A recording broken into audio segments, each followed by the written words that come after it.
Hi everyone, thank you. Welcome all to our coming. Those of you who are potentially viewing the live stream, welcome to you as well. My name is Lecolion Washington. I'm the Executive Director at the Community Music Center of Boston. And again, I want to welcome you to the last community conversation of the year for the Community Music Center of Boston. I'll share with you a little bit about what our community conversation series, what it is, and then I'll also share what this particular conversation is going to be about. A few years ago, actually it was Chris Perry who came up with the idea for community conversations. He said that, we should have some conversations to share out the things that we're learning and some things that we have learned, some things that we are learning. And I was like, that's a great idea. And in true CMCB fashion, we just kind of did some of them and learn how to do them. And now, moving forward, we want to, in addition to having our conversations at our South End location, we want to start essentially taking our community conversations on the road and coming to the Black Market and coming here to Roxbury, of course, makes a lot of sense, especially in the conversation about BPS, which is right here. And so again, that is what our community conversations are about. Before I get into all of that, I want to say all of their thanks, and Jess has reminded me to do that. Thank you, Jess. I want to thank you all for coming. This is our final community conversation of the year. I want to thank Kai and Chris for letting us have this event here at Black Market. This place is great. I've been here several times, done several things here, and so if you have not been to events at Black Market, I would definitely recommend checking this place out. There's really cool things that are happening here all the time, in addition to having a wonderful market that's here as well. So just being aware of what's happening here. Fresh Food Generation and the Nubian Market provided the food that we have. So shout out to them. People are eating, so that's a good sign. I'd also like to thank one of our youth employees, Kyle. Kyle back there in the back. Kyle is a youth employee for CMCB, and he's in our Town project, which is a partnership between the Community Music Center of Boston and the Mayor's Office for Arts and Culture. And we're creating youth employment opportunities around the city. We have multiple partners. One of those partners is the Record Co. Matt MacArthur sitting in the back. Kyle is working at the Record Co. He's working inside that organization, and Kyle, the music that you'll be hearing after our event as part of the reception, that is Kyle's music. His final project for that was to create his own original tracks. And so you'll be listening to Kyle's music. And one of the beautiful things about Kyle, talking about school partnerships, Kyle is a byproduct of one of our school partnerships. We have a partnership at Excel High School where they're doing music production, and Kyle then leveraged that to a deeper relationship with CMCB, then connecting him to the Record Co. So it's really a cool thing for Kyle and for us to really try to learn how to engage with folks in our high school program. So shout out to Kyle. Thank you for creating the music for us today. On the food side, please feel free to get up and eat and grab wine. This is a conversation, it's not a presentation, so please feel free to, if you're of age, of course, but please feel free to get up and get food. Yes, you as well. Please feel free to go get yourself a beverage at home. But please feel free to get up and enjoy the food and eats there. Food and drinks there. And then on June 24th in the South End, CMCB has our Fête de la Musique, which is celebrating the summer solstice. We'll do events at two parks, at Ringgold Park in the South End and Union Park in the South End. So please come and check us out. The timing is from 2 to 5. So please come and join us, and it's always a great day. It's a beautiful time to bring community together, engaging around music. And finally, if you'd like to make a gift to CMCB, you can make a gift to us at cmcb.org/donate. Of course, nonprofits always are looking for folks to support. So I wanted to make sure that with our board president and our board treasurer here and our CFO here, that I did make a push for feeling free to make a gift. So now I'll move on to share with you a little bit about the conversation today. One of the things that in several different cities I've been working alongside schools and philanthropy and school systems, and there's all these various perspectives that exist inside all of that work, and they all come together to create an experience for someone like Kyle. But you actually need all of those components of the cocktail to make that thing actually work. And so I really wanted to have a conversation and talk to the folks who play various roles in that ecosystem, because I think that folks who are currently working in schools, sometimes it can be tricky to understand how to navigate them. And folks who want to work in schools, it's hard to understand like how all the players collaborate and how they work together to create a school program. And it ends up being a whole lot of trial and error because the different perspectives are never in the same room together. So if you're an organization like CMCB, you've got to go and meet someone in philanthropy. You've got to go and meet someone in the school system. Then you've got to go and talk to a school partner. And so if you don't have the bandwidth to be able to do that, it can be a heavy lift. And so we wanted to create something today where we can have those four perspectives in the room, and we can just kind of talk about what are some of the things that we have to do together, the things that we learn from each other, some of our expectations as well, so that if you're someone who's looking and considering creating a school program, you kind of have a good sense of what are the various entities that you will intersect with in that work. So one of the things I'll do first is I will ask you all to introduce yourselves. Just share with me share your name and your title, and then I will come back to you all and ask each of you an individual question before we move to more of the conversation piece. So Ruth, I'll start with you. Sure. Thanks so much, Lecolion, and just thanks for having me. Really privileged to be here, especially with these two other speakers here. My name is Ruth Mercado Zizzo. I use she pronouns, and I'm the Vice President of Programs and Equity at Investors, which is an education nonprofit that partners really closely with Boston Public Schools to advance meaningful, equitable education that enables all young people to activate their power and shape their futures. And we're one of the lead partners in BPS Arts Expansion, which is really why I'm here today. Gracias, CMCB, thank you. I'm Karen Gonzalez. I'm from the Hurley School, Director of School Culture and Climate, and I'm also excited to be here with these two amazing people. My pronouns are she. Hi folks, thanks for having me. My name is Carissa Goff. I also use the she series of pronouns, and I am the Director of Partnership for BPS, so right down the street there. And excited to get to talk with y'all. I also often get to be at a room like this, so this is great for me too. Good. And Lecolion, I use the he series as well. Thank you all for sharing your pronouns. So I'm actually going to start with you, Karen. As a school partner, when you in your role in the school, when you're thinking about the kinds of partners to engage with, the kinds of partners to bring around the students in your school, can you give us a little bit of a sense of like what that thinking is like for you? Thank you, I'll break the ice. So I think I mentioned it a little bit earlier, but really finding that sweet spot. I think both during the school days as educators, we have to make so many decisions.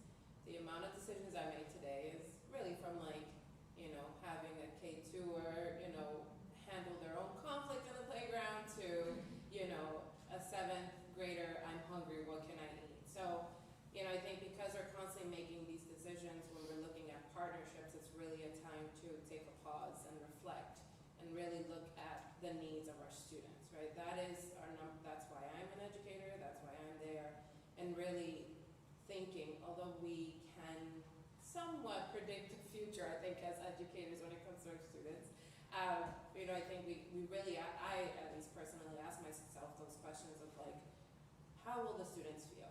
What is the best experience that we can provide them? And I think especially with CMCB, last year was when we started thinking about this school year, it was a gamble. It was like, are we willing to take this risk? If we take this risk, what will be the impact for the students? What will be the impact for the teachers, right? And so foremost is the students, but then also thinking it's impossible to do this work alone. So we need the teachers. We need their buy-in. conversations, and you're always going to have different personal opinions. You're always going to get the noise. But I think, a little bit of, clarity, a little bit of just even hope and faith that things will work out, but also commitment. Those are all the pieces that we start thinking and reflecting, well, how can we make this partnership successful, right? And it's something that we practice with our students, right? Like, let's have growth mindset. Let's really think and manifest that this will work out. And I think a little bit of that also helps, right? In thinking, yes, we can make this partnership work, right? And I think for this year, knock on wood, it was amazing with CMCB, so thank you. No, thank you. It was amazing working with you all too. I went to your program a couple months ago, and it was straight fire. And we'll talk about that actually later. Carissa, I'm curious, can you share a little bit about, okay, now we're an organization that, that we want to work in a school, we've started to create this relationship, and now we've got to go through the BPS maze. Can you just talk a little bit about your role and how you can help to guide organizations through, like you have been doing for us for a while, actually, especially now. But just talk about kind of your role and how you think about your role in supporting the schools and also supporting the partners as well. Sure. I Carissa, do. turn your mic, I think your mic's off. Yeah. I'm a New Yorker, so I can shout. How's that? Yeah, Better? that's it. Thank you. So yes, BPS is the oldest public school system in the country, and we do show our age every once in a while. Especially when it comes to paperwork, and the fact that a lot of it is still on paper. So yes, essentially the way that we think about things, one of the first things I'll try to remind partners of is to help them get in that mindset of you have to put yourself in the shoes of the school, right? Especially after the last few years.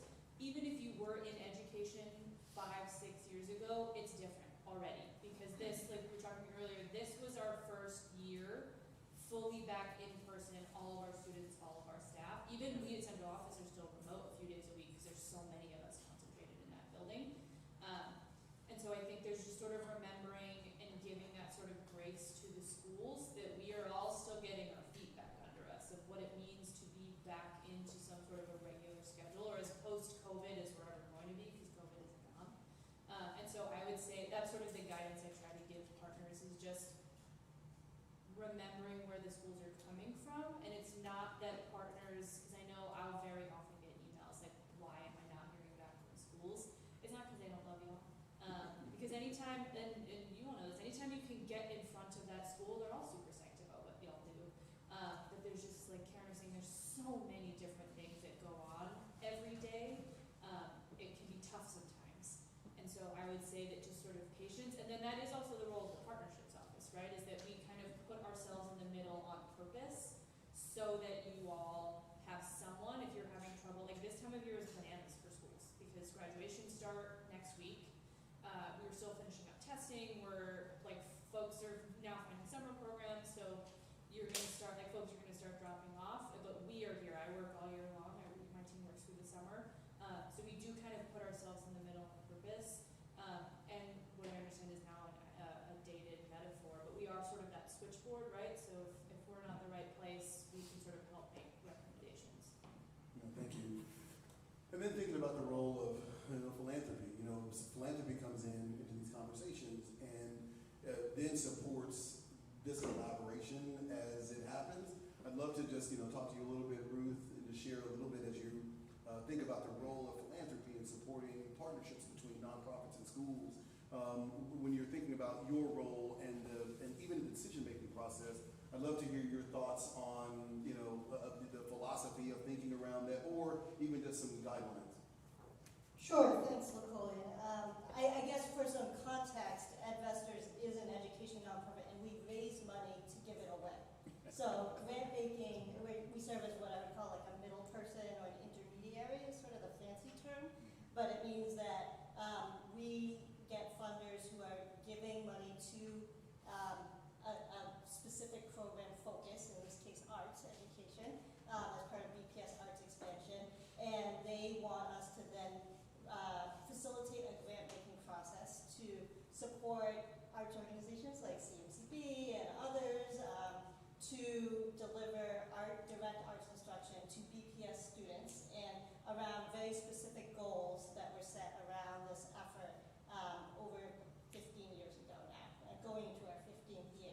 And so one of the things we actually always talk about in terms of just grant-making criteria, in terms of partnerships, is that it's really important to know that, is it an actual partnership?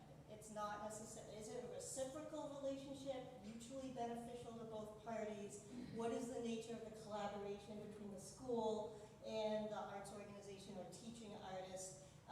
When an application is written, is the voice of the school coming through? Is the voice of the organization coming through? How is what an organization going into a school? Because they are going into the school building in this case. We're talking about school partnerships. So in some ways, the partner is really the guest of the school, right? And so how are they complementing the goals of what that school is trying to accomplish, or what the district actually is trying to accomplish in terms of arts education? And so we always point people, we want them to connect with Carissa and her team and partner BPS because they're such a great resource in terms of partnership support, but then also connect with the BPS Visual and Performing Arts Department around curriculum content and aligning with district learning goals for students when it comes to arts. But it really all comes down to relationships and trust and like, what is the nature of that relationship between the partner and the school? And is it authentic, and is it not just a partner? Lecolion and I talked about this briefly, like, it can't just be somebody saying, we want to work in BPS because it's the right thing to do or it makes us look good. Like, just to be completely saying, like, oh, we get PR for this because then look, we're working in Boston Public Schools and that looks good. It doesn't work, and it shows, really. And it's a commitment, and you need to do it because you believe it's important. Yeah, no, thank you for that. It's always nice to hear the thoughtfulness that is coming from philanthropic partners like Edvestors. That is a really nice thing to hear. And it was actually really interesting to hear you talk about the collaborative process. Chris and I, last year, as you were all saying, this is the first year back in school, so we went to every one of our school partners and we asked them, we didn't go in like salespeople, like, hey, we got one of these things. Do you want one of this one? Do you want one of that one? This one's really good. You get some chamber music, blah, blah, blah, blah. And that's oftentimes how partners come in, which is like, do you want to have music? What kind of music do you want? Do you want this or do you want that? And Chris and I, we had a different conversation. We went to the partners and we asked them, what are you solving for next year? Which was a very different, it had a very different conversation, created a different conversation and different relationships with our partners as well, because they weren't talking about wanting to have music programming. They were talking about wanting to build our community back up. They were talking about, the immigrant students who were in our school who wanted to have more things that were culturally relevant to them, because we have 50 different cultures in our school and we've got to figure out some way to bring all these cultural differences together, right? And so on our side, that resonates. That was the first thing I wanted to say. Second thing I wanted to say was, it was interesting to me because I have known all four of you and we've met several times, not about this project, but about some other things in our relationships. And I didn't realize you all kind of had worked with each other a little bit. And so it was really interesting to me to be able to just see that although we don't do this very often, just to see how kind of close the partnership is around the students that are in BPS. In BPS, so I just wanted to name that. I want to actually come back to you, Karen, if that's okay. One of the things that you and I talked about, and especially at a school like Hurley Buch, I'd love you to talk about the Spanish immersion component of that school. One of the things you and I talked about was, on some level, the thoughtfulness in which CMCB is bringing faculty and bringing folks to your school, and how that has really created an important dynamic for the young people in your school. So I'd love you to share a little bit about the school, so that people understand what that looks like from a curriculum perspective, but then also how CMCB actually supports that through some of the work that we're doing. So just to give a little bit of context, so yes, the Hurley is a dual language school. Dual language, excuse me, yes. thank you. No, it's okay.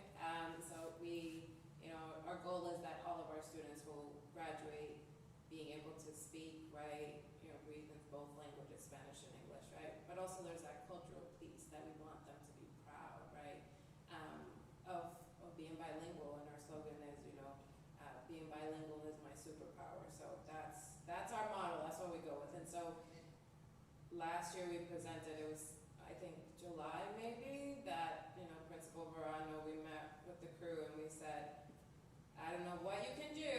this is what we're focusing on, which is grade 6 through 8 experience, especially post-pandemic, where students having a hard time taking risks, trying new things. It's okay to make mistakes. And so what can we do to expose them more to that, right? And so, we said, we don't know, we have this idea, it's crazy, but we want to give students the choice option to select between a menu of things that they can try.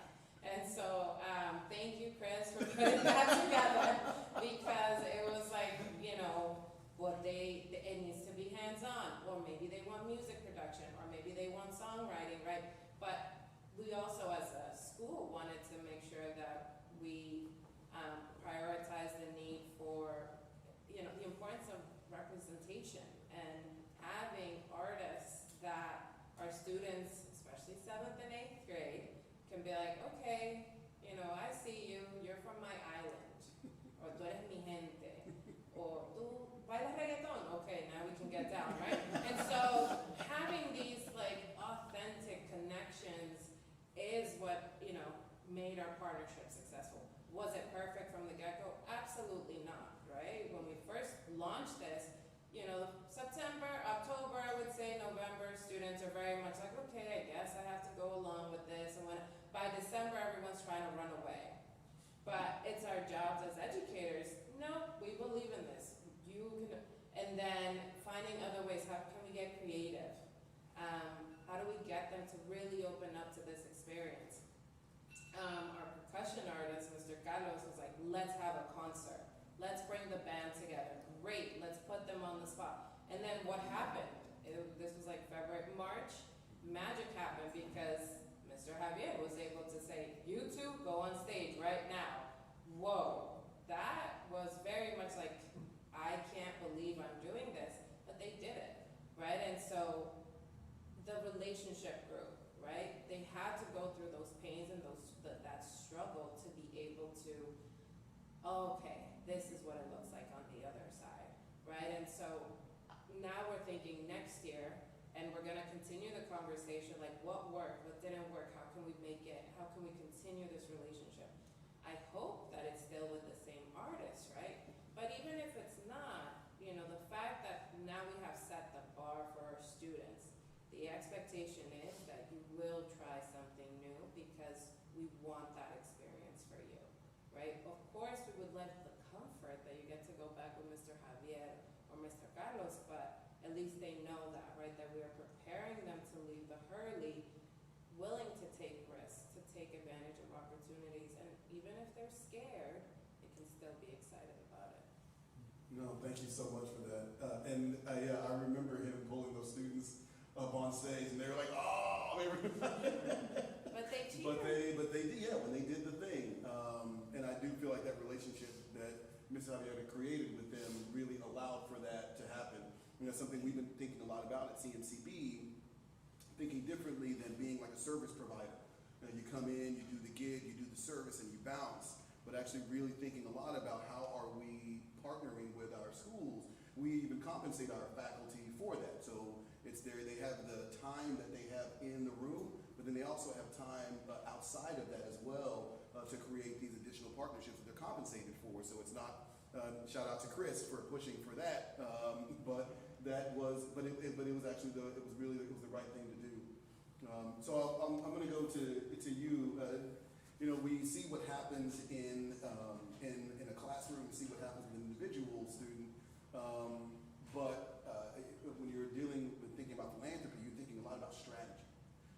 And so I know I'm coming, you're like, oh gosh, what's he about to ask? I know you got this one, but you're thinking a lot about strategy. I know that there's been work happening in East Boston. I think you and I have talked a lot about what's happening strategically. Can you share a little bit about, some of the thinking around the arts expansion and some of the work that's happening in the arts programming or arts support from investors? And what's the strategy? What are you all thinking about? Back to the question we asked the schools, what are you all solving for? Sure, I appreciate the question, Lecolion. So one of the things to think about in terms of BPS arts expansion, which, as I said, was a multi-year public-private collaborative effort, whose goal is really to expand quality arts education for every Boston student.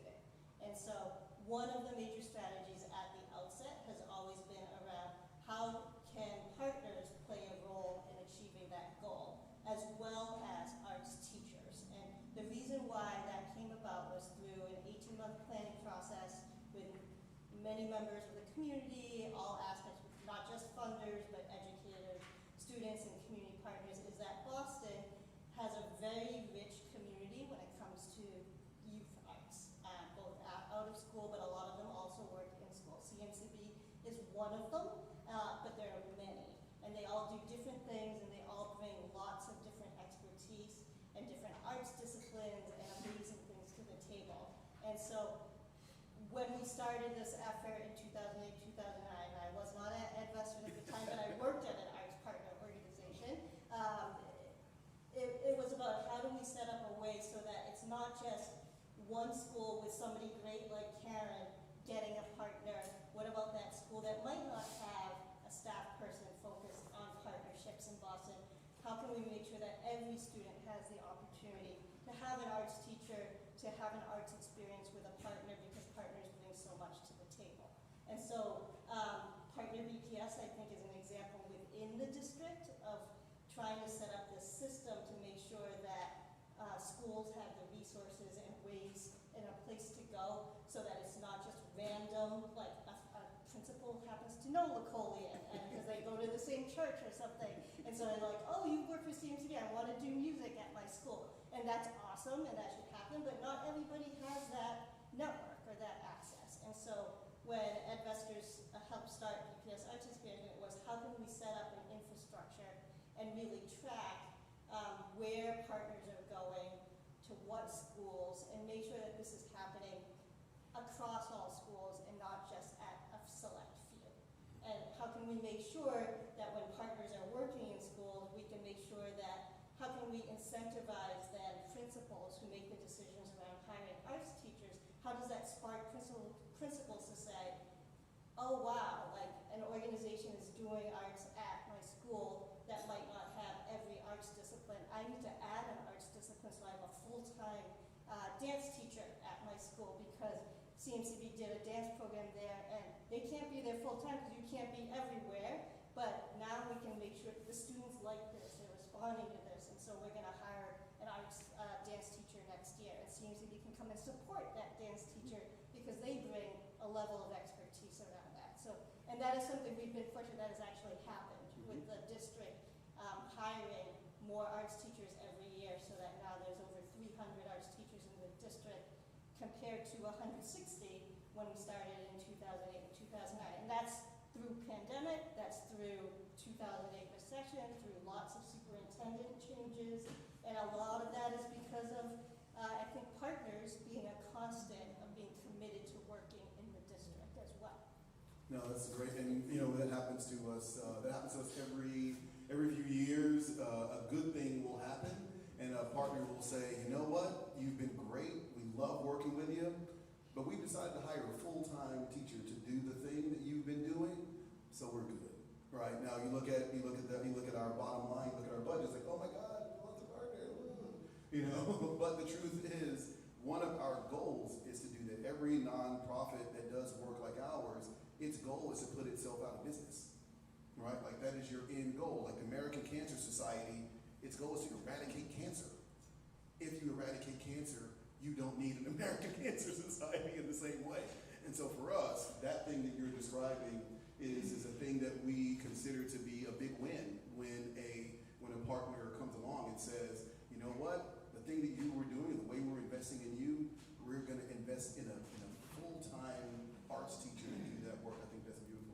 And if I could just quickly add, Lecolion, the role of you as a partner changes when there's arts teachers in a school. So for example, in East Boston, where you all have started doing some work in partnership with BPS Arts Expansion, there is a music teacher in a school, but they might not know how to play every instrument, or they might have an expertise in vocal music instruction. And so then we go to you, we actually did this year, and we said, students are really interested in focusing more on like brass instruments, and this teacher, she's great, but she doesn't have that expertise. Can you come and co-teach with that teacher? And it just enhances and deepens the education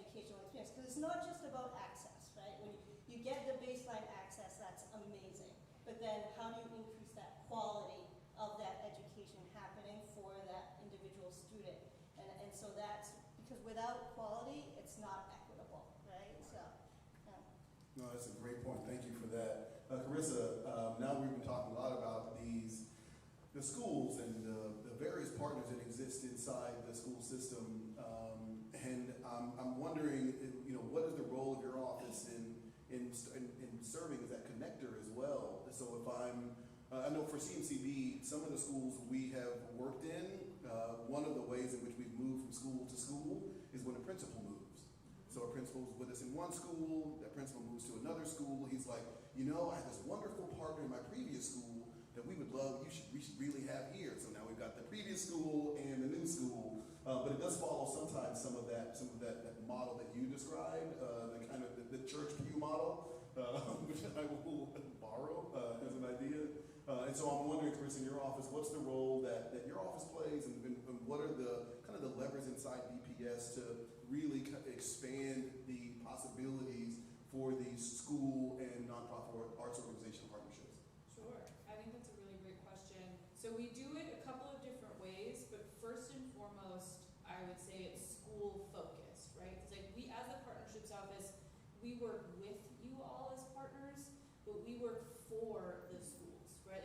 I work for people like Karen and for the students here, because if they're not asking me for partners, we're all out of the game. So essentially, one of the big things that we've done that's sort of district-wide that we're working on is finding out where all of our partners are and which schools y'all are in, so that we can find out where you are not. Because we have, the numbers are a little outdated, but on average, a school in BPS has 18 partners. But there are schools that skew that average, because we have some who maybe have like one or two, and they serve a very specific purpose and maybe aren't as enrichment focused, and then we have schools that have 40. And so we want to know just where everybody is, so that we can then know where they aren't, so that we can then spend a lot of our time, there's 3 of us in the partnerships office, that we can spend our time with those schools who maybe don't have any partners or don't have very many, to sort of think about, is that best serving them? Maybe there's reason and it makes sense, great, and if not, what can we do to support? I would also say that one of the things that we work on is sort of supporting that mindset of schools bringing partners in.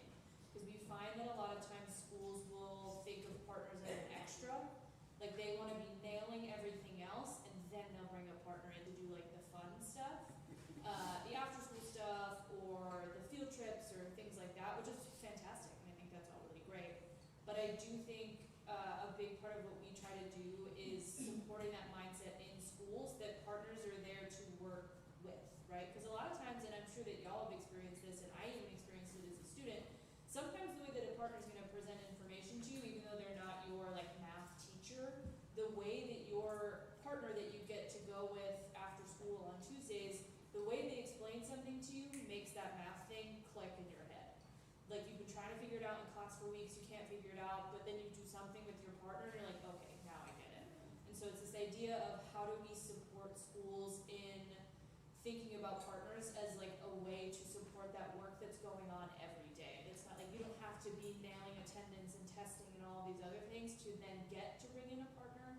They're all part of this, because we all ultimately just want the students to succeed and feel seen and feel heard and get these things that they, like all of our students deserve partners, right? Like none of them have to earn working with partners. They all deserve these things. So how do we get them connected? That's church. thank you. That's church. I know it's different. That's what I'm talking about. I have a bachelor in everything. So I would say, yes, it's that school-focused approach of making sure that we know where partners are, so that we know where they aren't, so that we can then support those sort of gaps that we might have. And then that idea of sort of supporting schools and making sure that their mindset around partners is making sense, I would say is the big way that we do that. Yeah, no, thank you for that. That was beautifully stated. Thank you.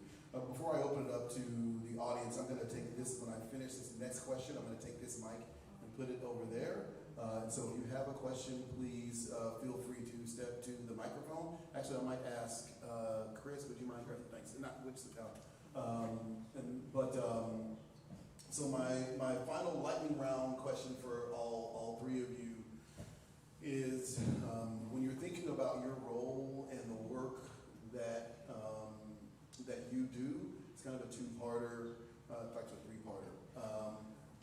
Get out your pens. Three-part question. Part one is, what do you wish people knew about the work that you do? So that's just like, I just wish people knew blank. Second question, what is the kind of sometimes the hardest part about the work that you do? And then the third question, what is the thing that you love so much about your work that you couldn't live without? Got it? You're like, when you get up every day, that thing, it's like,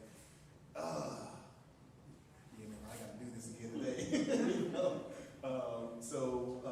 You got the thing people don't know, you know, greatest challenge, and the thing you love the most. Ruth, you get to go first. Oh, great. Let's see if I can remember all three. Don't worry, I'll remember.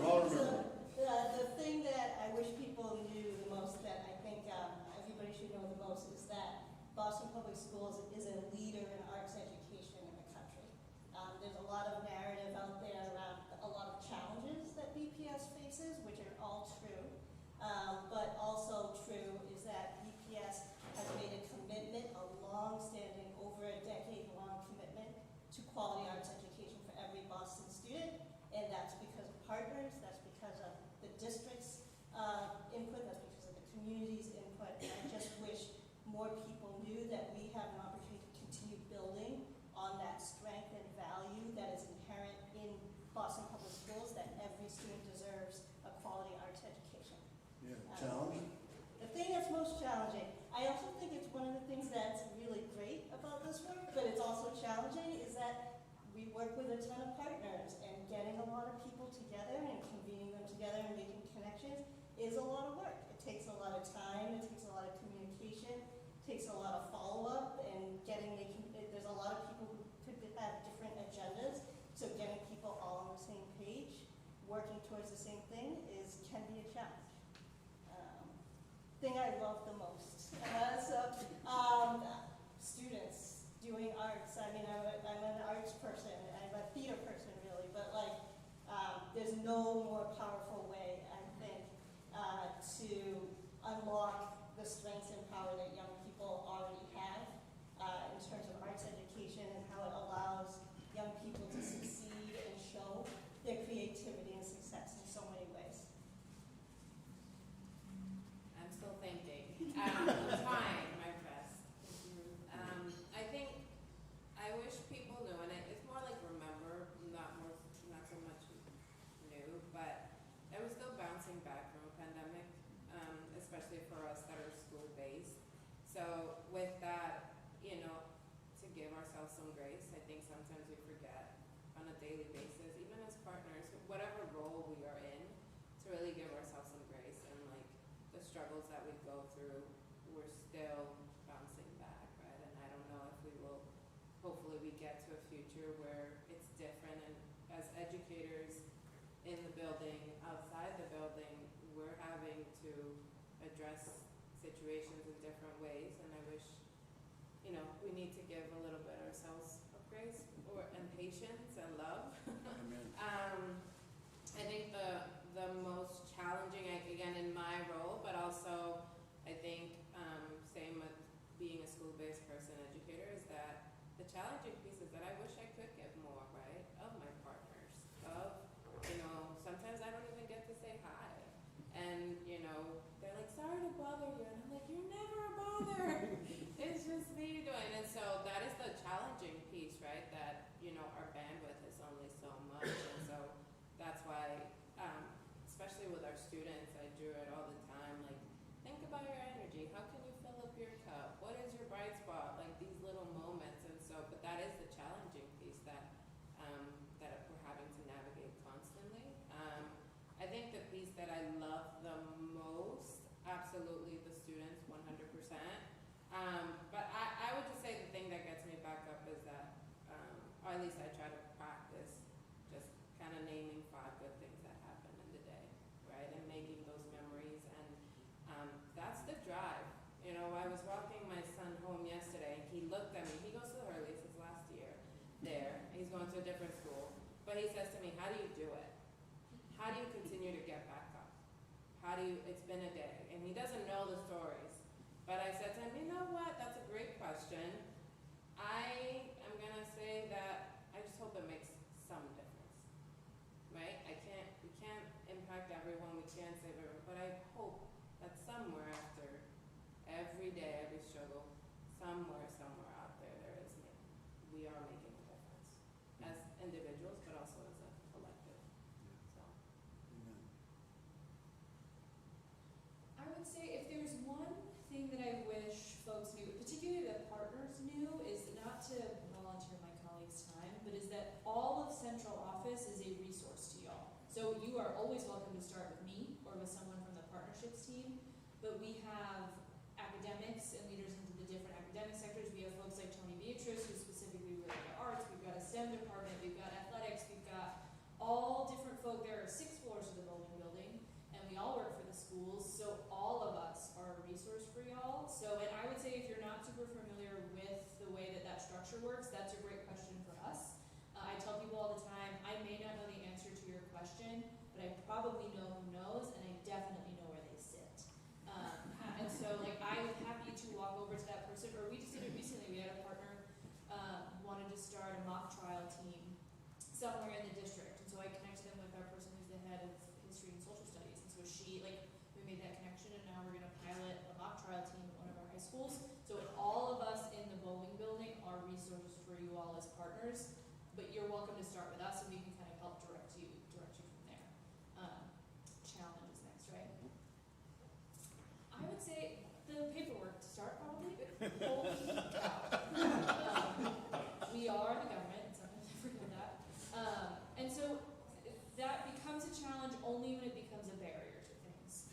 And when cause sometimes that can turn schools off of partnering because they're worried about the paperwork, or just sort of the process of things. I would also say challenge, but not in a negative way at all, is that sort of to Ruth's point, there are so many different things going on in the district, and there's so many different sort of guiding principles for those things, and so it can be a little challenging to make those things make sense for everyone in a way that doesn't conflict. So you don't feel like you're getting it explained one way from one of us and another way from another.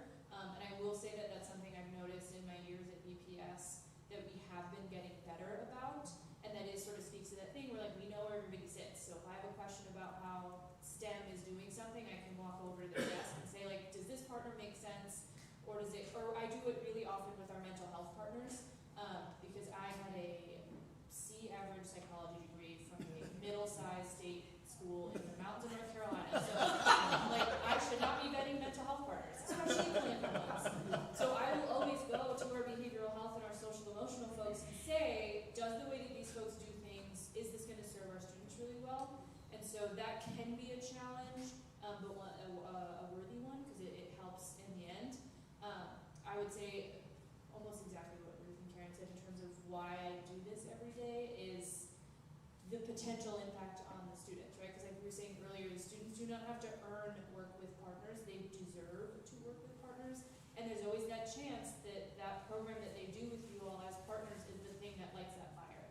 Whether for you all specifically it's music, or even if it's not music, but the way that you all offer programming changes the way that they think about things. Because I know, even speaking from my own experience, I had some really fantastic teachers in my public school, and I was really very lucky, but it was the work that I did with the partners. My Y School program, the camps and stuff that I went to, that was what helped me figure out how I was going to get to what I do now, which is what I really love. And so being able to offer as many of those opportunities to as many students as possible is really the goal. And so getting to do that through partnerships is proven to be really rewarding. So thank you. It's hot. So thanks everyone. I want to open it up to you all for questions. I know that there are folks who have varying degrees of roles in this type of work. You'll take it around? Oh yeah, I'm not asking a question. I was going to say, I literally just met with you earlier. I think there's a question over here. Oh. The question came to mind. Hi, I'm Sarah Danita. I'm the founder and CEO of the Art Resource Collaborative for Kids. We're partners. Let me grab it so the people online can hear you. And investors, and I love this event. Thank you for having everyone here and having me. My question when you were saying, Ruth, that now, the schools, Boston Public Schools have 300 art teachers. So how do you articulate to other funders that both of our organizations are seeking when you say, oh, we're closing the access gap, or, because there's no art. That was always been, that's not our articulation now, but it started that way. And now that there is art, which is yoo-hoo, but how do you articulate why we are there? Thank you. And my Uber is about to be here, so I hope if I don't hear the whole answer. You can jump on the live stream. The live stream is here, so you can answer your question in the car. We're in the car. Yes, thank you. We'll do. Thank you. Light musical chairs here. So, thanks, Sarah. I will say that, there's a lot of arts in BPS, and as a leader in BPS, that doesn't mean there still isn't a need, and that there aren't still gaps, and that we might have nearly 100% of pre-K through 8 students receiving weekly year-long instruction, but 76% of pre-K through 8 students receive twice weekly. We want that to be higher. It shouldn't be just 76%, right? They should get more than one arts discipline. There should be the sequential pathway. High school students, 68% of high school students, we do a lot of data tracking, as you can tell. So that's what we can talk to funders about, because there's the equally important qualitative storytelling, individual student impact. Nothing is more important than students voicing why the arts are important. They should always be at the table from the very beginning of planning, implementation, assessment, and reflection. But besides that, having the data to tell, the quantitative data to tell funders who care about that 68% of high school students meet the graduation requirement in the arts, and the district is working really hard to make that 100%. And so how can partners, how can funders help make that happen? And that it is a long game. So this has been going on 15 years. It should go on for more, right? And we always need the private support as well as the public investment together to make it happen. This is great. Thank you. Have a great day. I know some people too, that wasn't watching. Any other questions? Alex? For this, I would just add that. So, first of all, I think access to the arts for the youth is a right, not a privilege. So I just wanted to thank the three of you for I guess the four of you too, for dedicating your careers to making that finally become a reality. Just a more practical question. I'm real curious. How long, roughly, from the point in which someone approaches you or you approach someone and saying, we want a partnership, or I want to partner with BPS, or BPS wants to partner with you, roughly what kind of time frame is the period between that conversation starting and the first class being taught?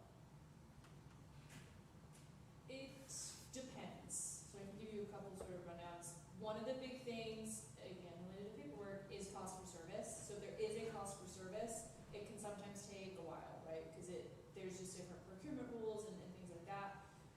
I would say though, if you're thinking about partnering with new schools next year, now is a great time. You've got probably like another week and a half before we're gonna totally lose school-based folks because they've got graduations, they're just trying to wrap up their school years. And then they go largely offline for the summer. I would say if we're talking about getting you connected with new schools and then getting them on board and getting one of your grown-ups in front of students, I'd say probably like 2 or 3 months. Just like, yeah, in terms of that would include any potential paperwork, just those initial meetings to sort of get, especially if folks aren't familiar with y'all's organization. I will say too, so I'd say 2 to 3 months.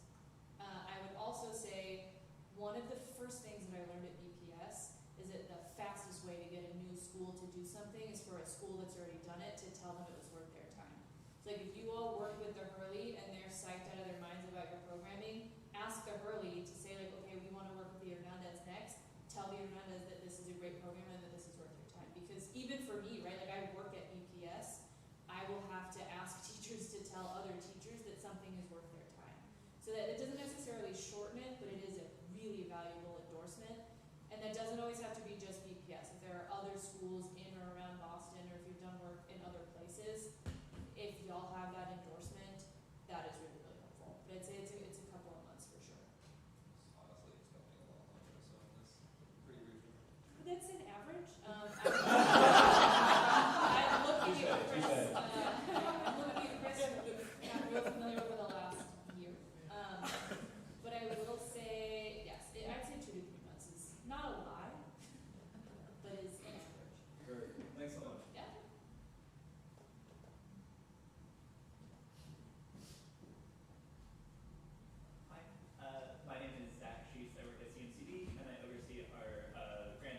program will take on a life of its own, as though one day they can pull their money away and somehow that program will sustain itself without a lot of thought.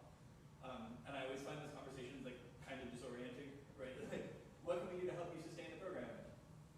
Sustain your funding. Right, exactly. Like how can we support your diversity, equity, and inclusion efforts? Like, diversity, equity, include more money in our grant. And so it seems to me there's really two ways to get around that.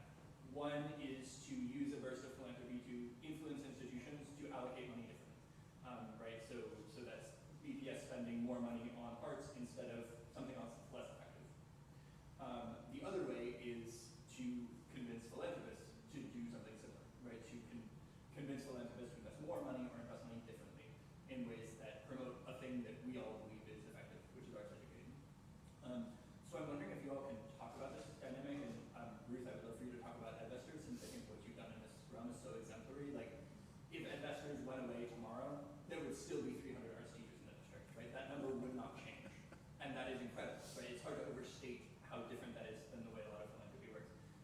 And Karen and Carissa, for your parts, if you can talk about how you observe this dynamic on the school side, and either ways that this is a challenge for you or frustrating for you, or examples you can think of besides Edvestors, who are doing interesting work in this way. So I can speak for the Hurley in that we have a very strong community that is invested in those kind of cost programs. So neighborhood partners for the Hurley School used to be neighborhood parents for the Hurley School, but it's now partners because we're including everyone. That is really the financial arm and leg of the school. So, you know, it's like almost running a separate organization to fundraise for the experiences for the students, right? Like when there are budget cuts within BPS and we can't sustain that program, then we can have this extra cushion, right? That's how the school is surviving, right? And I know that there are other schools, Boston Latin School, that have that same model because the community is invested in it. You know, I think that has been consistent. I've been at the Hurley for 10, 11 years. And so that commitment is there, right? And so, but it does take a village. It does take a community, right? I'm not in your role where I'm writing grants and I can provide the story. I can say the narrative, which is key for the fundraising to continue. But I think consistently what I keep observing every year is that it does take a community to be able to secure those funds, to make it accessible for all students, and that we make sure that it's not just one grade, it's not all right. The Hurley at one point was only, you know, K to second that was getting music. And then we were really invested in this arts pipeline where what do we want them to do here at this grade, but what do we want them to do? We even had an Edvestor, we still continue to apply right through Edvestors. And so it's not, okay, if we can't access it at this, in this organization, or what can we do, but we still want to make sure that we are taking steps to make sure that all the students are not just having one form of arts, but multiple. But we couldn't have done it without Edvestors or without NPHS, who continues, right, or our other community partners. Like Celebrity Series of Boston got involved with our NPHS annual fundraiser, right? So it's continuing to make these connections outside of our Hurley bubble. I'd say from the district side of things, to Karen's point, we do have a good number of schools. I refer to them sort of colloquially as like schools that have a friends of, which is sometimes what it's called, or like in the Hurley's case, they have a partner of the Hurley school. So you have groups like that. We've got the partnership fund, which is approximately $6 million. It's allocated across approximately 54 schools every year. But I would, like, if I could give advice, is to just have those conversations with your schools. And then one of the ways that I can sort of offer the partnerships office as a resource is ask us, like schedule time with us, and we're happy to walk you through like what the budgeting cycle of this district is. Because again, we work for the government, none of what we do is a secret, it's all FOIAble. So like we're happy to sort of walk through that, like schools receive their budget allocations every year in December. And so they spend December to February figuring out how they're going to spend that money. So if you all know, like if you all have been operating off of a grant, like ESSER is a huge thing right now, right? And so we all know that that's where your school was relying on the funding for y'all's program, talk to them in like late November. Say like, if this is something you want to continue with, let's talk about it now. And then you're also always welcome to refer them back to us so that we can sort of brainstorm around potential other district funding, or can you all work together on writing grants and things like that. I'll also say this is a helpful opportunity for me to plug the way that the partnerships office works. We don't pay partners. The partnerships office budget has money for our salaries and like some PD funding, and then if I like drop my laptop, get it on the bus. That's really it. And then even then, I don't think I get a whole new laptop. The schools pay their partners because I was talking to Karen earlier, I could spend all day, every day for a month at a school and still not truly understand that school community. So that's why we empower the schools to pay their partners. And so that can sometimes be a little bit of a misconception, is that you folks will waste their pitch on me. And so we'll spend half an hour and you've got a great slide deck. I'm not cutting your check. So I think having those conversations, even though they can be a little bit disorienting with schools, and then just being aware of what our budget cycle is. So like fiscal year ends June 30th, we operate July 1 to June 30. Schools are going to start thinking about FY25, which is not this coming school year, next school year, this November, and talking about investments and decreases and things like that early. So I mean this like top to bottom, salary to everything else. Don't be afraid to talk to your schools about money, because otherwise it's not going to include it. So if it's something that you're thinking about, mention it to them. Or come to me. I'm always happy to be the heavy. Like when my mom said, no, I can't do that. You're always welcome to come to me, and then I can go to them and say, like, we have to figure this out, or we can't do it anymore. But I'd say just mention it to start, for sure.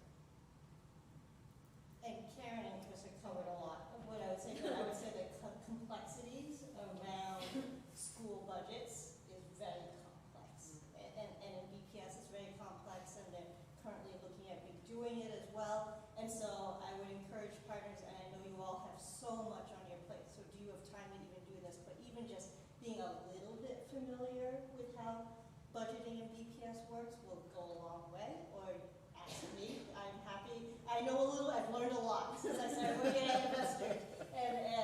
And it's very complex, and there's so many priorities that schools have to think of when they allocate their budgets. But most of the district's investment into the arts has been in terms of teacher salaries, arts teacher salaries, and that has increased every year since BPS Arts Expansion started. And I would say it takes both, right? Like, so our grant making requires some minimal school investment into whatever that grant project is, because we want the buy-in of that school. Just even, and we hear this every year from retired principals, current principals, and arts teachers, that we're like, should we require schools to put in some money for a project that's funded through outside private foundations? And they say yes, absolutely. And it's so interesting to hear that directly from people who work within BPS, and they're like, they can afford to do a little bit. They're like, they need to do that because they need to have the buy-in and ownership of it. I will also say that BPS Arts Expansion started off as a 3-year, $3 million effort, and here we are going into our 15th year because of some core funders, local foundations, and then some national foundations who came on later. But we've had the same core funders throughout the history of BPS Arts Expansion, and a lot of this is due to their commitment to arts and BPS, but also because we've been able to demonstrate progress. And so as many partners, as many school leaders or school employees or teachers that are able to say, look at what has happened because we're all working together towards this, actually motivates funders to say, we are going to keep investing in this because we see that there's still work to do and that you've been successful in what you've done so far. So how can we do more of that, or help you do more of that? Because funders want what they fund to be successful.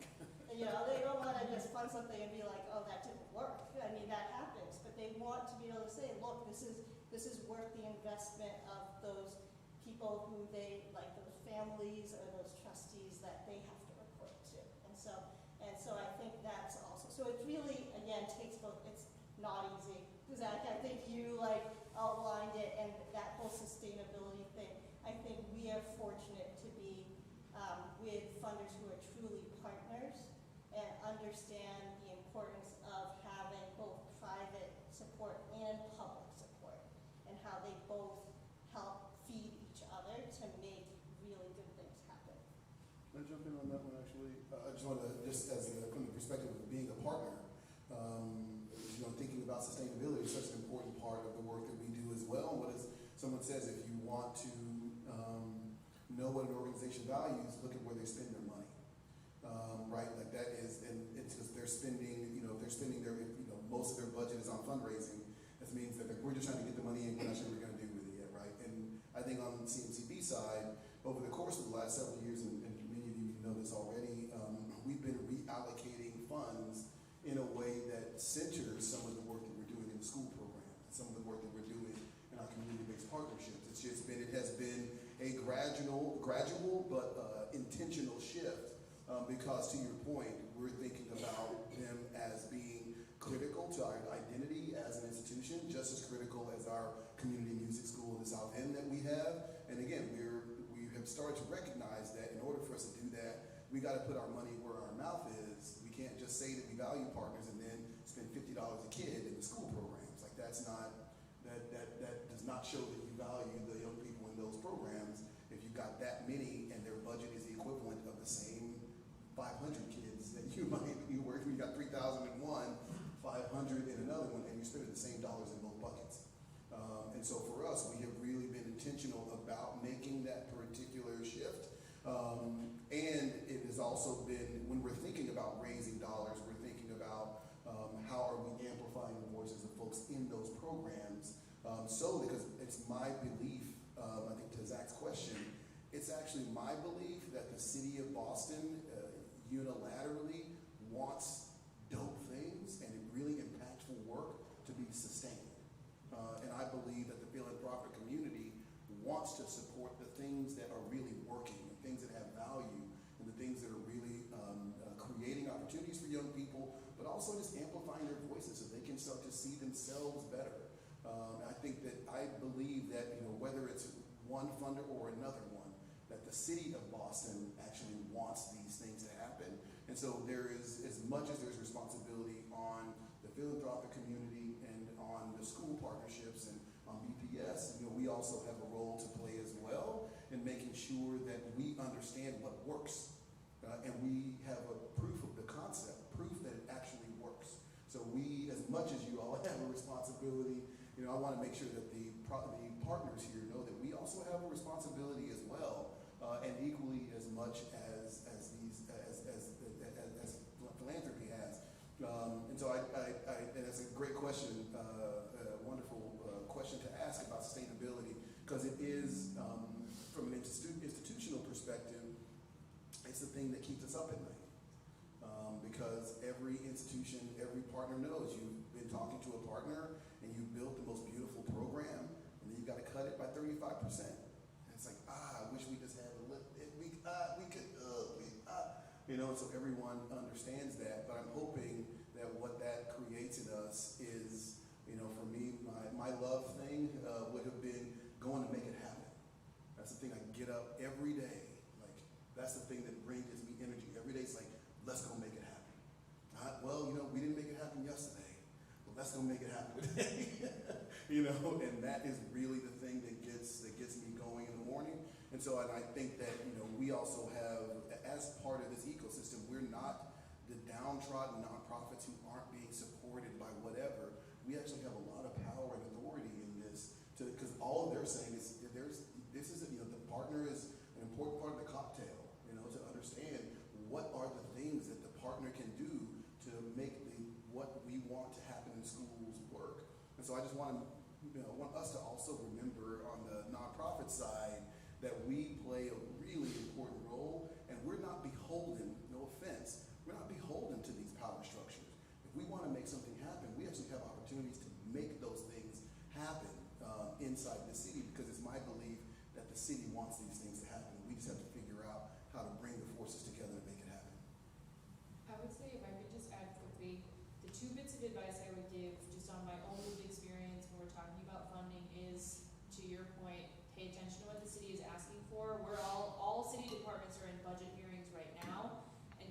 counselors are saying what they are looking for folks to address.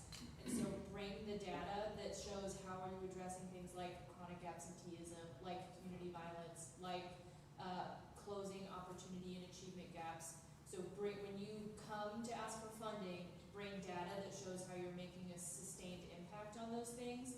And then also when we're talking about funding, get very specific about what we are paying for. Because if you come to a school or come to us with an invoice that says we're an after school program, like that doesn't tell me anything. Like what are we paying for? And then how, like what evidence is that? And so in a lot of cases we're paying for staff, right? Like we're paying for those teaching artists that are coming in, or we're paying, helping subsidize the cost of the instruments, or whatever it is. Like there's not a secret sauce to what it is. It's like there's not like Pee-wee where if you say the right thing, everyone's gonna freak out, be like, you did it, you get all the secret money. Like it's not like that. But like if you just tell us what we are paying for, I have found that is really helpful too, because that's often a question I'll get back from our business office or from the city is like, what was this? Like what did this pay for? And how can, which I know is a bummer, I'm sure, especially for an arts partner, not to stereotype y'all as the creatives, but like I'm talking like line items. Like what exactly are you paying for? Because I promise you somebody that gets to say yes or no to this is going to ask me. So if I can do that, I can better advocate for y'all. Are there any other questions? Oh, yeah, one more.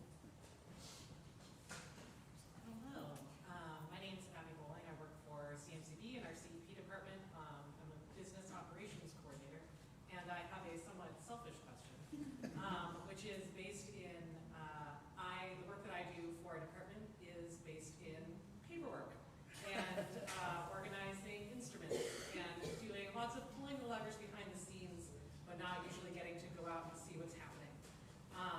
And sometimes doing that behind the scenes work in some challenging circumstances, you know, with the closet we store our instrument in smells really bad. And, you know, we have some spotty internet at times. And so I'm wondering, what words of encouragement can you offer to folks who are like me, like working behind the scenes, who don't often or hardly ever get to see what the work actually is translating to? It's so important what you do. I can't even tell you how important. And I'm going to tell Lecolion to make sure to get you some time to help you like realize what you do is so important. Like it doesn't matter whether you're doing the direct service or you're like making sure the instruments are tuned. Those students can't play instruments if they're not tuned or you don't even have them, or if they're broken. Like you make that happen. If you are doing the payroll, those artists cannot do their best at supporting those students, those teaching artists, if they're worried about getting their payroll. If you are not paying them the way they should be paid, then they are going to not be at their best when they're in the classroom working with those students. You know, so if you are not writing that grant that's super long because it's a funder who makes it really hard, or doing that paperwork, it is not going to happen. It is so important, every single piece of it. But like, find those places, like, that's why I was looking at Lecolion. Make sure she goes to go see things. I forbid it. I forbid anyone on staff from seeing anything. All forbidden. But like, I know you must have, like, people who work in the admin stuff, you have a lot on your plate, and it's so easy to be like, I have to stay at my desk because I'm so behind on all my emails, I'm so behind on all this.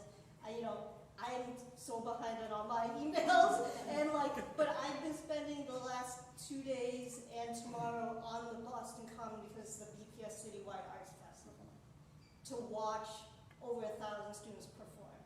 And so like, if I don't do that, I'm not fed, right? And so, and I don't, and my to-do list, I owe Chris an email, I owe like all these people emails that I see, and like, but like, I owe Ruth too. exactly, and it'll be there, but if I don't go and watch that and just say that is that I'm going to spend the time to do that, then I don't feel I'll burn out, and I'll just be like, does this really matter?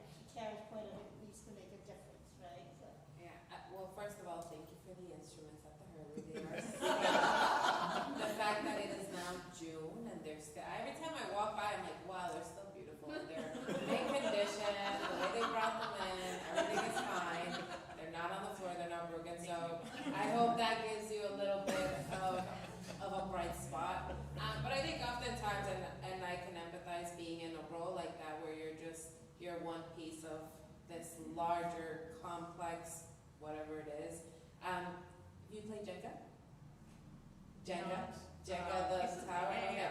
But I often, like, in that role, right, think of yourself as that last piece that's holding everything up together. And it's, you know, on the good days that everyone is where they need to be, it's like you're a solid one team of Jenga, right? But then on those days where it's like, you know, you're still at the bottom, you're still making things happen, right? You're that foundation. And so if on those hard days you forget that or you need that reminder, you know, just hold that little Jenga piece and that'll keep you grounded in your work.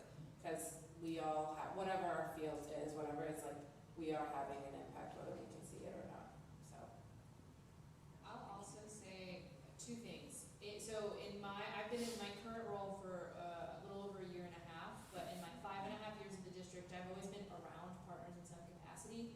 I've never had a school or a school-based person or a student come to me about a partner and be like, get them out of here. Like, I hate this.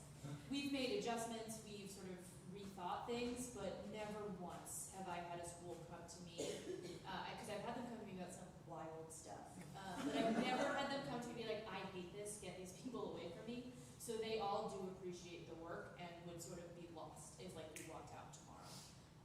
The other piece, because I was sort of in the same boat, right? Like I sit at the front of my row in the bowling building, so I catch a lot of just random stuff all day long, but I don't get to see students super often. But I will say one of my other partnerships is my day job, but I also run our citywide science fair, or I help run the citywide science fair. And I remember a couple of years ago, I was sitting in our Campbell building out on Dorchester Ave, and I was putting the stickers on the medals that we were going to give the winners, and I was just like jazzed about it. It took me like 2 hours, and someone was like, what is the matter with you? Like, why are you so happy to do this? I was like, somebody's going to keep this forever. Like, when I think about my mom, right, like, she still has my 3rd place swimming ribbon from like 2004. And it's like, someone's grown up is going to keep this thing forever. And like, it took me, I spent my day doing this, and so it can feel like silly or even super frustrating, but I promise it does get to the student ultimately, whether it's something like the medal that their parent or their grown-up is going to keep in their basement forever, or the, like Ruth was saying, the payroll that you helped process meant that teaching artist, you eliminated that barrier for that teaching artist to be able to provide a service to a student without any sort of resentment or just like weird vibes. So it shakes out at the end. Thank you. Yeah. And Chris, you've been called out. You got to take your team on a tour. It's all right. I need to get all the instruments back, and I'm about to like a true executive director, I pass the blame on to someone else. I'm sure the instruments smell great in the school. Yeah, they Yeah. feel great. What are you doing there? I want to, as we're closing out, I want to give each of you just a minute or so to just, give some parting shots to the folks who are here, just to share a little bit about, what are some things we can take away, things we can kind of chew on, just from your various perspectives. Chris, I'd love to start with you, and we'll come this way. Again, just a closing thought to our community here, who really. These folks came out. I think about this all the time. People, you can do anything with your time tonight. I used to think about this when I played concerts all the time. That so I would always say it, like, you could have done anything with your night. You chose to come here and watch and hear me perform. So thank you for that. And I think about that now. You all could have done anything with this night, but you chose to come here and to engage in this conversation as a group of people who really value the work that organizations like ours and like all of the ones here that we're doing, the work that we're doing in the city. And so I want to thank you for that. But I'd love it if we could all just share a parting, a parting reflection to folks. Sure. I am going to cheat you to one logistic and then one more touchy-feely. If you are looking to work with schools next year and need to get paid right now, I'm talking about schools that you're looking to continue to work with or schools that you're looking to bring on board. Reach out to your schools now, reach out to my office right now. Because we're going to have all sorts of stuff over the summer, because like I said, my office works all summer long. So now is the time to come to us and start hashing a lot of that stuff out, FYI. That also includes your schools, and then come to me first with that question of what does the budget cycle look like? We'll talk all about it. So in terms of just like general impact, I really do want to emphasize this idea that sometimes it's the work that y'all do that keeps a student in school, right? Like the work that you all do, as much as I'm sure they love their math and their history and their English teachers, sometimes the work that y'all do as partners is why the kids come to school, or why the students come to school every day. It's because they get to work with you all and get to work with your projects.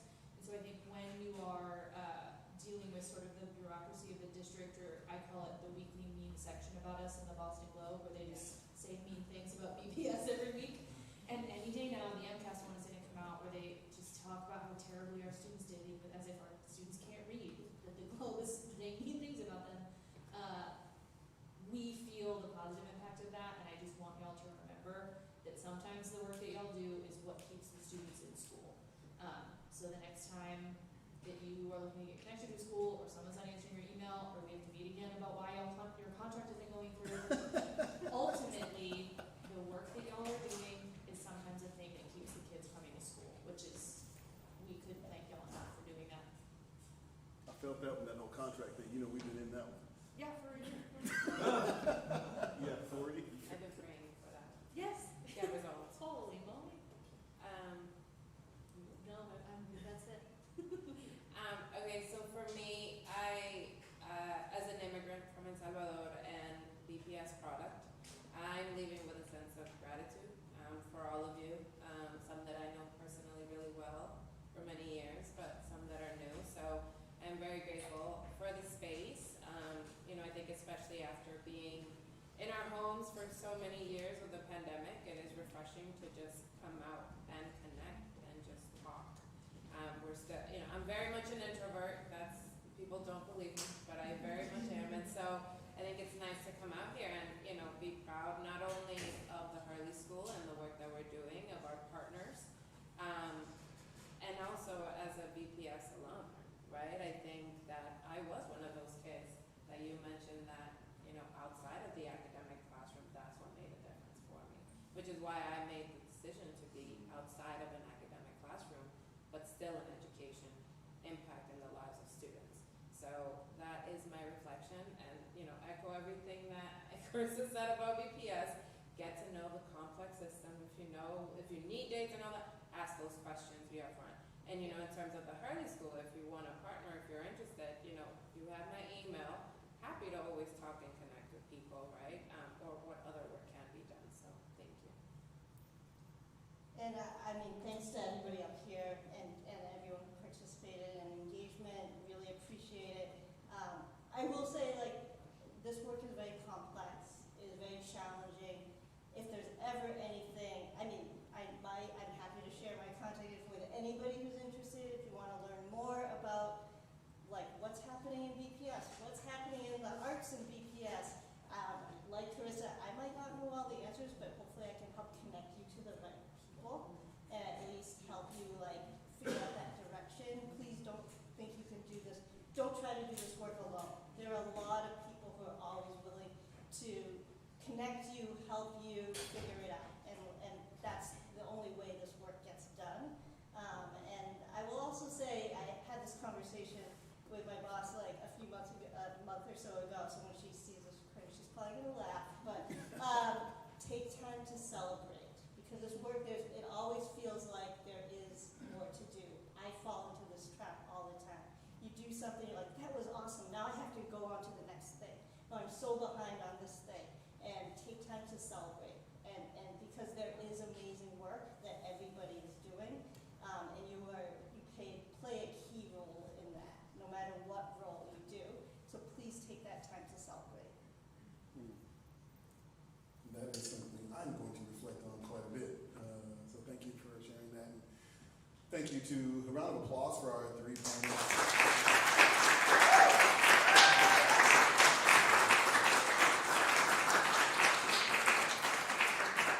You all did an amazing job, and thank you all so much for being so vulnerable and honest and candid. And I speak for myself, I genuinely appreciate that. I knew you all were going to be dope, but it was way above and beyond. We got there, so yeah, that's fine. And also I want to thank our CMCB's advancement staff, Joy, Zach, Jess, they put all of these things together for us. So thank you all for putting this, getting the food. Thanks for setting everything up. So a round of applause for them as well. Thank you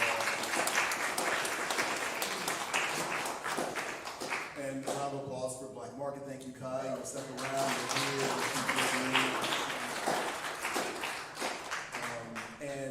And again, looking forward to, for those of you who come in a little bit later, the music that we're going to be listening to is by Kyle, who's one of our youth employees working at the Record Co. So enjoy the music that we're going to be listening to after this. And please stick around. The panelists will stick around as well. If you have individual questions for them, please have, depending on your age, have a glass of wine. And there's also food here as well. Again, we want to continue to think about the idea of building communities. So don't just come and hear and leave. Come, commune, be together. Let's fellowship and take this time to be able to do that, because we're all in this work, and this work is hard. And so having a moment, to your point, to be able to celebrate is really, and to be able to celebrate together, I think there's a lot of value in that. So again, thank you all for coming. We really appreciate you. Please come and check out CMCB on June 24th for our Fed Live Music, and everyone have a great summer. Woo!